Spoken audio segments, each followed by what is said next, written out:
In this video, I'm going to try and simplify the use of light modifiers. Let's go.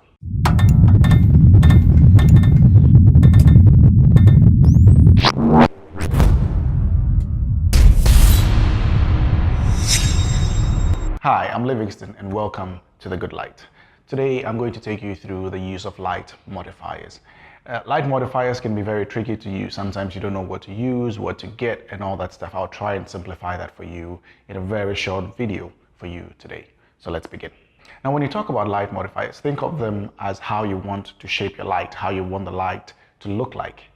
Let's take an umbrella, for example. If you look at it carefully, it kind of mimics the sun. Now, the sun is the main source of light, and it travels through several media. If you think about it, light travels through windows, through doors, through the cloud, and it bounces into the room, and you get all the light bouncing all around. And that is how it behaves. Now, if you want to try and mimic that with artificial light, you have to think of it in that way. Are you trying to get light that seems to be coming from a window, or from a direct sunlight, or from a door, or light that has been bounced around in the room? That is what you're trying to depict. So this is going to help you choose a light modifier that you want. So let's take the light coming from a window, for example. The first option that you would think about would be a softbox.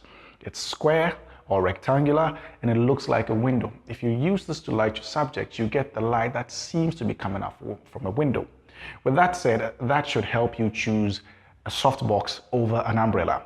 An umbrella, on the other hand, looks like the sun. It's like, you know how round it is and it's very hard? It's direct sun. In this case, I'm talking about a shoot-through umbrella. So if you want to shoot and get the light that seems to be coming out from the sun, direct and harsh on the person, but still kind of soft because you've diffused it, the umbrella is the best choice for you to go with. We can break down the umbrella into a shoot-through umbrella and a reflective umbrella. Now, with the shoot-through umbrella, the light passes through the umbrella, but remember, 80% of that light is going to go through, and then 20% of that light is going to bounce back. Whereas with the reflective umbrella, most of the light is going to go in, hit the reflective surface, and it's going to come back out. That is what you need to understand, but it's still going to give you a very similar style or kind of look in your picture or in your light. That is what you need to consider. When we come to a strip box basically is like a soft box, but much more thinner. So you want the light coming from a window, but you really want a really thin window. That is what you're going for. And when we take what we have behind me here, that is the Octabox. Octabox try to combine the best of an umbrella as well as a softbox. So you want the best of both. You want that hybrid sense. That is what the Octabox is for. So with that understanding, this should help you choose your light modifiers much, much better and much, much easier. But then there is another one, which is the Beauty Dish. The Beauty Dish is a hybrid. Before I talk about the Beauty Dish, let me talk quickly about what hard light and soft light is. So these two types of lights are differentiated by their shadows, the characteristics of their shadows. Now, with a hard light, the shadow is very sharply defined or clearly defined.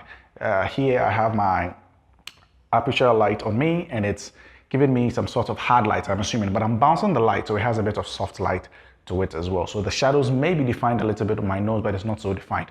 But let me just make it simple for you. So a hard light has a well-defined shadow, and a soft light has a poorly defined shadow.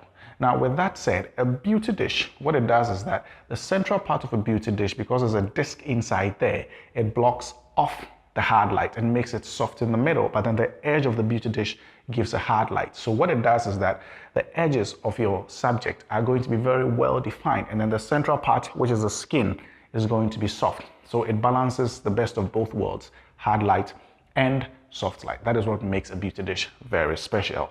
So with that understanding, I hope that is also helping you decide. So you choose your light modifier based on the hardness or the softness of your light, as well as the kind of light you want to mimic in terms of natural light. You want to mimic one that is coming from a window, coming from direct sunlight, or light that has been diffused around in the room.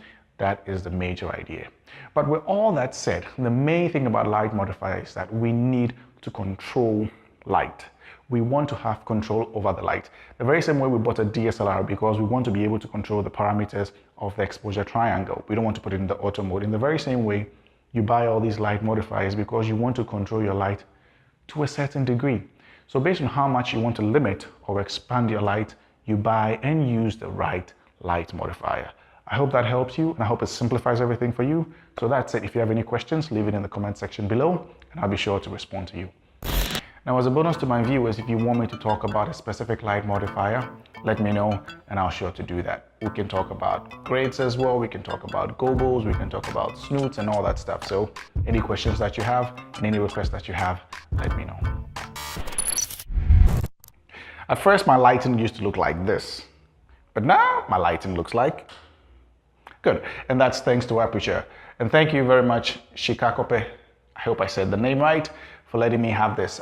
She's the brand dealer of Aputure lights here in Ghana. So if you need to buy all these lights or your camera equipment, she's the right person to go to. The name is Shikakope, like Sugakope, but Shikakope. All right, so I'll leave the description below and you can find her here in Ghana. See ya.